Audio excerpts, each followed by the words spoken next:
Well, it's great to welcome Amy to Get Connected. First and foremost, tell us what led you to have a liver transplant.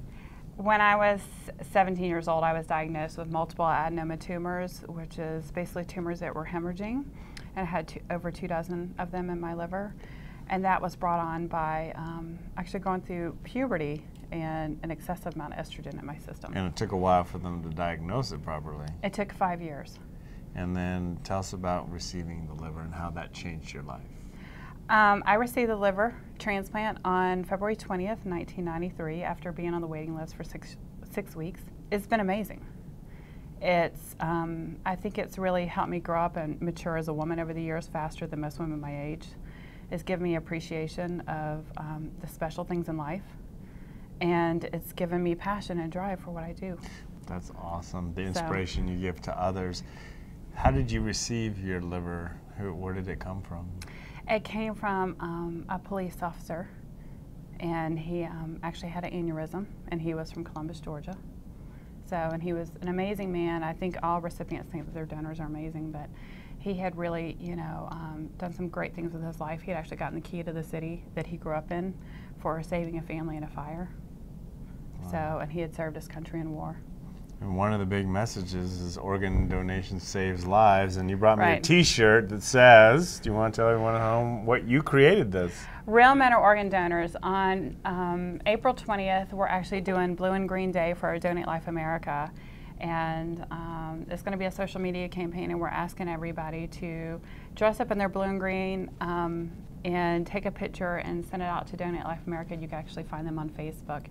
And also be watching, we're going to have a lot of celebrities who are sending out pictures of themselves as well, supporting organ donation. And the great thing is it's truly becoming a topic, a conversation lately. Justin Bieber recently actually tweeted out for the Canada organ donation website, and the number of organ donors went up 2,000 within a matter of hours. Wow. And Ellen DeGeneres actually recently came out and said she was an organ donor on her show. I'm ready to come out to say I'm an organ donor, and the way I did it through was my driver's license. Is that the typical way people can register? That's the standard way most people think is best to register, but nowadays you can actually go on to donatelife.net. Donatelife.net. Yep. And you can still do it on your driver's license, but your driver's license is not necessarily legally binding. If you do it on donatelife.net, when you die, that's actually the legal binding of what your wishes are to be fulfilled. When it's on your driver's license, that's an expressed interest, but your family or whoever your loved one or closest akin, maybe they're not ready to accept your brain death. So they say no, when in reality, you really wanted to give somebody the chance of life. That's interesting to know. But now tell us about this great event that you're taking around the country.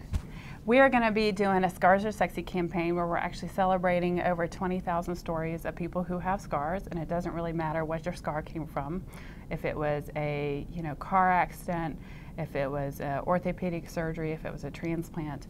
We're going to be doing that through taking 100 different T-shirts and trying to get 200 to 300 signatures per T-shirt and have people actually take a picture or tweet out to us them in our shirt. That's awesome that you've done that. The awareness is so important, and you're a living example of that. With the organ transplant, you've been able to live your dreams. You're tremendously successful. What advice would you give to the rest of us living our dreams? Say just follow your passion and follow your heart. I think when you do that, not only do you find greater peace as a human, but then you're also more successful. Well, we're really proud that you're an Atlantan. Congratulations and thank you. Real men are organ donors. We expect to see a T-shirt on April 20th. A picture I'll of you be in in the green and blue. Yes, indeed.